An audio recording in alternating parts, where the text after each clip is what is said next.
I propose to rationalize prosecution framework under Income Tax Act while maintaining a careful balance for deterrence in some serious offence. Non-production of books of account and documents and requirement of TDS payment where payment is made in kind are being decriminalised. Further, minor offences will attract fine only. The remaining prosecutions will be graded commensurate with the quantum of offence. They will entail only simple imprisonment with maximum imprisonment reduced to 2 years and power to courts to convert even those into fines. There is no penalty. There is no penalty presently for non-disclosure of non-immovable foreign assets with aggregate value less than 20 lakh rupees. I propose to also provide them with immunity from prosecution with retrospective effect from 1/10/2024.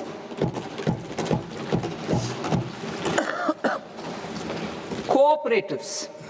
Deduction is already allowed to a primary cooperative society engaged in supplying milk, oilseeds, fruits or vegetables raised or grown by its members.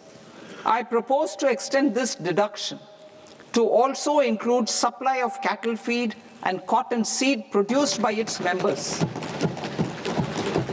I propose to allow inter-cooperative society dividend income as deduction under the new tax regime to the extent it is further distributed to its members.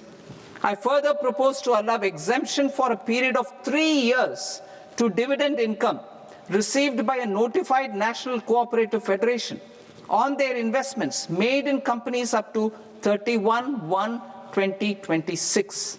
This exemption would be allowed only for dividends further distributed to its member cooperatives.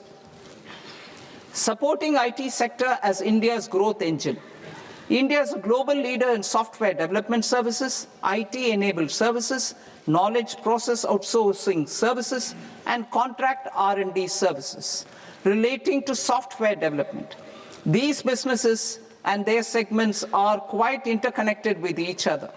All these services are proposed to be clubbed under a single category of information technology services with a common safe harbor margin of 15.5% applicable to all. The threshold for availing safe harbor for IT services is being enhanced substantially from 300 crore rupees to 2,000 crore rupees.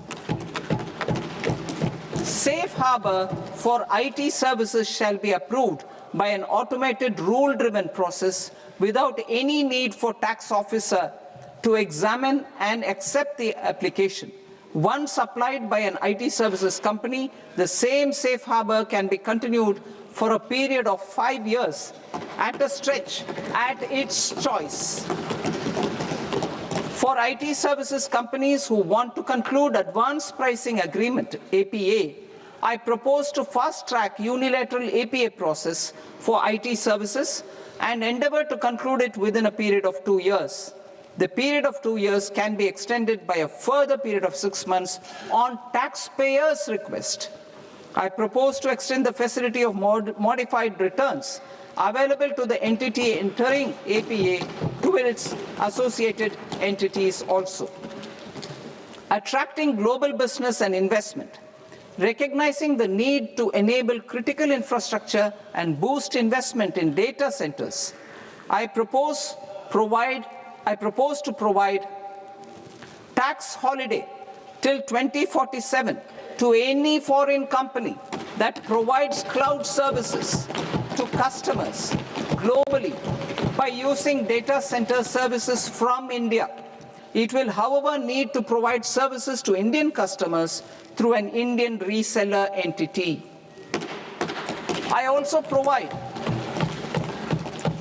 propose to provide a safe harbor of 15% on cost in case the company providing data center services from India is a related entity. To harness the efficiency of just-in-time logistics, For electronic manufacturing, I propose to provide safe harbor to non-residents for component warehousing in a bonded warehouse at a profit margin of 2% of the invoice value. The resultant tax of about 0.7% will be much lower than in competing jurisdictions. To provide fillip to toll manufacturing in India, I propose to provide exemption from income tax for 5 years to any non-resident who provides capital goods, equipment, or tooling to any toll manufacturer in a bonded zone. To encourage vast pool of global talent to work in India for a longer period of time, I propose to provide exemption to global, non-India sourced income of a non-resident expert for a stay period of 5 years under notified schemes. I propose to provide exemption from minimum alternate tax, the MAT, to all non-residents who pay tax on presumptive basis. Tax administration. I propose to constitute a joint committee of Ministry of Corporate Affairs and Central Board of Direct Taxes for incorporating the requirements of income computation and disclosure standards, the ICDS, in the Indian Accounting Standards, IND AS itself. Separate accounting requirement based on ICDS will be done away with from the tax year 27-28. To support Prime Minister Modi's vision of homegrown accounting and advisory firms to become global leaders, I propose to rationalize the definition of accountant for the purposes of safe harbor rules. Other tax proposals. Change in taxation of buyback was brought in to address the improper use of buyback route by promoters. In the interest of minority shareholders, I propose to tax buyback for all types of shareholders as capital gains.